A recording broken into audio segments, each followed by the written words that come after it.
একটি গণতান্ত্রিক, মানবিক ও বৈষম্যহীন রাষ্ট্র প্রতিষ্ঠার আহ্বান জানিয়েছেন প্রধান উপদেষ্টা ডক্টর মোহাম্মদ ইউনূস। সকালে ঢাকা জেলা প্রশাসনের উদ্যোগে জুলাই গণঅভ্যুত্থান দিবস উপলক্ষে আয়োজিত অনুষ্ঠানে ভার্চুয়ালি দেয়া এক বক্তব্যে তিনি এই আহ্বান জানান।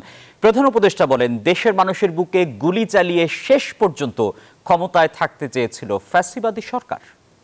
তবে জুলাইয়ের মহানায়কদের আত্মত্যাগ তখনই সার্থক হবে যখন এই দেশকে আমরা একটি সত্যিকারের জনকল্যাণকর দেশ হিসেবে গড়ে তুলতে পারব। আজ আমরা কেবল অতীত স্মরণ করতে আসিনি, আমরা একটি শপথ গ্রহণ করতে এসেছি। শপথ এই, আমরা কোনো ধরনের নিপীড়নের কাছে মাথা নোয়াব না। আমরা প্রতিষ্ঠা করব একটা জবাবদিহিমূলক, মানবিক, গণতান্ত্রিক এবং বৈষম্যহীন রাষ্ট্র, এমন রাষ্ট্র যা সবসময় জনকল্যাণে কাজ করবে।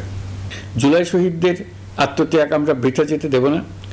তাদের আত্মত্যাগই হবে আমাদের পথ চলার প্রেরণা, তাদের স্বপ্নই হবে আমাদের আগামী বাংলাদেশের নির্মাণ রেখা। বান্ডেল থাকলে প্রতি সেনমানিতে টাকা বাঁচবে। বিকাশ সেনমানি বান্ডেল কিনে জিতুন প্রতি লেনদেনে।